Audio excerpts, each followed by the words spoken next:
On va parler du travail le dimanche et puis on va écouter Jean-Luc Mélenchon qui était l'invité de Jean-Jacques Bourdin là-dessus justement. Demandez-vous pourquoi un père, une mère de famille, un jeune homme ou une jeune femme qui est en train de construire sa vie de couple, pourquoi il décide de se pourrir le dimanche en allant travailler? Pourquoi il faut aller travailler le dimanche pour être mieux payé? Il faudrait être mieux payé le reste de la semaine. Il faut donc augmenter le SMIC, augmenter les salaires. 1700 Deuxièmement, écoutez-moi, s'ils ont besoin de temps supplémentaire, alors ça veut dire que ça vaut la peine de réduire le temps de travail. C'est bien comme accueil. Bonsoir, bonsoir Benjamin Griveaux, porte-parole d'En Marche d'Emmanuel Macron. Bonsoir Danielle Simonet, vous êtes coordinatrice du parti de gauche et conseillère de Paris. Bonsoir. Le travail du dimanche, Jean-Luc Mélenchon le dénonce fortement, la loi Macron l'a instauré. Quand même, il séduit de plus en plus. 1 an et demi après la promulgation de la loi, les grandes enseignes sont de plus en plus nombreuses à ouvrir le dimanche, avec des conditions qui semblent satisfaire les salariés, des accords entre direction et syndicats, donc preuve que le dialogue social fonctionne. Est-ce que ça va se généraliser? On l'apprend tous les jours, et notamment ce week-end, le magasin des Galeries Lafayette Haussmann a ouvert ses portes. Alors Danielle Simonet, d'abord vous, pourquoi refuser à des salariés qui ont finalement peut-être abouti à une négociation positive? On va donner des exemples de satisfaction, de négociations positives pour le salarié. Pourquoi les empêcher de travailler plus pour gagner plus? Alors, 100% des salariés, et notamment dans le commerce, sont favorables à une augmentation de leur salaire. Vous savez qu'une grande partie des salariés, d'ailleurs souvent des femmes, sont dans le commerce et dans ces grandes enseignes à temps partiel imposé et avec des revenus à peine au SMIC. Alors là, on a sur Galeries Lafayette un accord plutôt favorable aux salariés parce que justement on le doit à une intransigeance des organisations syndicales comme la CGT, comme Sud, qui ont mis une telle pression que la direction a dû céder un certain nombre de choses. Mais avec la généralisation des accords sur le travail du dimanche, vous allez voir que ces accords-là, type Lafayette, vont s'effondrer d'ici peu. Parce que quand vous avez une généralisation du travail du dimanche, eh bien les contreparties disparaissent et le travail du dimanche devient un jour comme les autres. Or, il faut absolument, en termes de progrès de société, eh bien, permettre l'harmonisation des temps sociaux. Alors, le dimanche, gardons-le pour se reposer, la vie de famille, la culture. Moi, je suis par exemple au théâtre le dimanche. Eh bien, si vous généralisez le travail du dimanche, un stand-up, eh bien, les hommes et les femmes de ce pays ne pourront plus se cultiver, aller voir votre spectacle. Exactement, par exemple. Le dimanche, c'est pour la culture, pour s'émanciper, pas pour pousser le caddie. Spectacle qui est permis grâce à l'éclairagiste, au guichetier, à l'ouvreuse qui travaille le dimanche. Oui, il y a déjà plein de professions qui sont obligées de travailler le dimanche. Il y a beaucoup de professions, beaucoup de Français qui travaillent déjà le dimanche. Et donc vous voyez que manifestement la civilisation française a survécu à ce travail le dimanche. De nombreux fonctionnaires de police, je pense, c'est pour ça qu'il ne faut pas le généraliser, aux personnes chargées de la sécurité, à la santé, etc. Le principe de la loi est simple. Pas d'accord, pas d'ouverture. J'entends généralisation partout. Ça n'est pas le cas. Il y a des zones touristiques internationales dans lesquelles on peut ouvrir 52 dimanches par an, qui sont dans des endroits très précis. Les villes du littoral français, on a beaucoup de touristes. Et Paris, la capitale, parce qu'elle accueille de nombreux touristes. C'est encore pas tout Paris, certaines zones simplement dans Paris. Et puis, il y a la possibilité pour les maires d'aller de 5 à 12 dimanches par an. Donc on est très loin de la généralisation et ce serait même une erreur de se dire qu'on ouvre les commerces partout, sur tout le territoire, 52 dimanches par an. Personne n'a proposé ça. Mais à partir du moment où vous avez un bon accord qui permet, sur la base du volontariat... Voilà, je vous citais celui des Galeries Lafayette, par exemple. Chaque salarié peut travailler maximum 8 dimanches par an.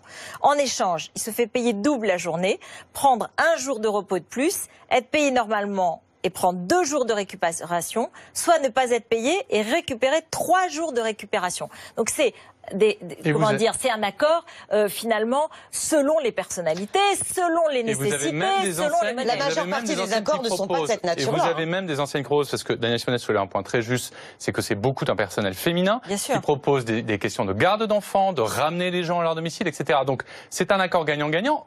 C'est bien que les syndicats aient pu discuter âprement, et c'est leur rôle.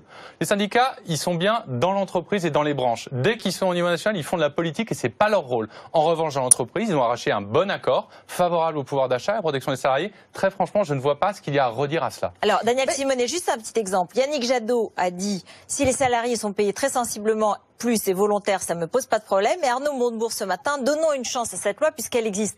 On dirait que les gens changent d'avis un peu. Mais moi, je ne change pas d'avis et je peux vous assurer que si vous proposez à tous ces salariés d'augmenter leur salaire sans avoir à bousiller leur vie privée et leur dimanche, eh bien, ils en sont ravis. D'ailleurs, monsieur, je vous voyais une autre fois dans les coulisses d'une autre chaîne de télévision et vous aviez dit que vous souhaitiez préserver votre vie privée et que c'est pour ça d'ailleurs que vous aviez arrêté de travailler dans une très grande entreprise du CAC 40 qui vous pressurisait. Vous voyez bien que préserver sa vie privée, c'est notamment préserver aussi ses dimanches. Et quand vous parlez avec les femmes qui sont justement déjà contraintes de travailler le dimanche, elles vous expliquent la dureté de ce que c'est. Ça veut dire quoi? Ça veut dire que le dimanche en famille, toutes les fêtes de famille, vous pouvez pas en être. Ça veut dire que les samedis soirs avec les amis, c'est pas possible. Ça veut dire que la balade le dimanche après-midi avec les enfants dans le jardin, ça n'est pas possible. L'harmonisation des temps sociaux.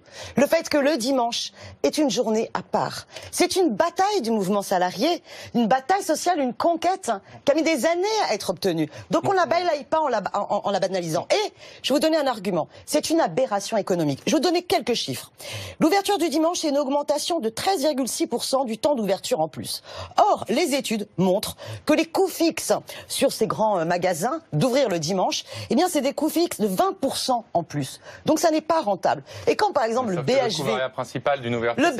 se vante de faire une augmentation de 10%, en fait c'est une perte. Et d'ailleurs le BHV qui ouvre le dimanche dit qu'ils vont devoir baisser les effectifs en semaine parce que le pouvoir d'achat que les gens n'ont pas en semaine à dépenser, ils ne découvrent pas tout d'un coup le dimanche en plus. Tout ce qui est consommé le dimanche est moins dépensé en semaine. Et vous le savez, un observatoire a été mis en place, c'est 7 à 10% d'emplois en plus pour 10 à 15% de chiffre d'affaires en plus. Non, c'est un observatoire. Parce que les emplois que vous prenez dans la grande distribution, inexacts, mais répéter un mensonge n'en fait pas une vérité, Madame Simonet. Et laissez-moi terminer, je ne vous ai pas coupé la parole. S'il vous plaît. La conviction qui est la nôtre, c'est que ça n'est pas le rôle de l'État et le rôle de la loi de dire aux gens quand travailler, à quel moment on va faire des soirées entre amis, etc. C'est sur la base du volontariat, avec des compensations. Et c'est sur la base du volontariat avec des compensations. Donc cessez de caricaturer. On a l'impression d'être dans un État Big Brother qui imposerait tout. Non, laissez de la liberté. Faites confiance à l'intelligence des gens. Faites confiance à l'intelligence. Faites confiance à l'intelligence des partenaires sociaux. Vous l'avez dit vous-même, faites-leur un peu confiance. C'est dans l'entreprise, sur le terrain, qu'on trouve les solutions. Pas de pari avec une vision totalement éthérée de la manière dont doit s'organiser la vie économique sur nos territoires. Et je discute avec les petits commerçants qui, eux, la diversité des petits commerçants, des centres urbains, est menacée justement par cette banalisation de l'ouverture dominicale des grandes. Dans quelle petite ville on ouvre 52 dimanches par an? Même à Paris, je peux vous dire que vous avez pas mal de petits commerces qui pestent contre cette ouverture des grandes enseignes le dimanche. Demandez aussi aux maraîchers du dimanche matin comment ils voient l'ouverture et le développement, parce qu'il y a plein d'ouvertures illégales que les galeries Lafayette fassent concurrence aux maraîchers le dimanche matin. Permettez-moi de le dire. J'ai pas vu encore de rayon de maraîchers aux galeries Lafayette. Par contre, je peux vous dire que les supermarchés sont de plus en plus nombreux à Paris à ouvrir illégalement le dimanche après-midi. Et je peux vous assurer que les supermarchés, les supérettes dimanche après-midi ouvertes illégalement à Paris, eh bien, elles sont très, très nombreuses, monsieur. Renseignez-vous. Moi, je vais vous dire, une certitude, c'est que ce qui permet au commerce de vivre, c'est le flux et d'avoir du passage. Quand vous ouvrez les galeries Lafayette ou le printemps, par exemple, le dimanche, tous les commerces autour en bénéficient et ça, les commerçants vous le disent. Non, c'est la fermeture des emplois tous les jours de la semaine. Merci beaucoup à tous les deux. C'est le 20h 2017 avec Alain Marchal tout de suite.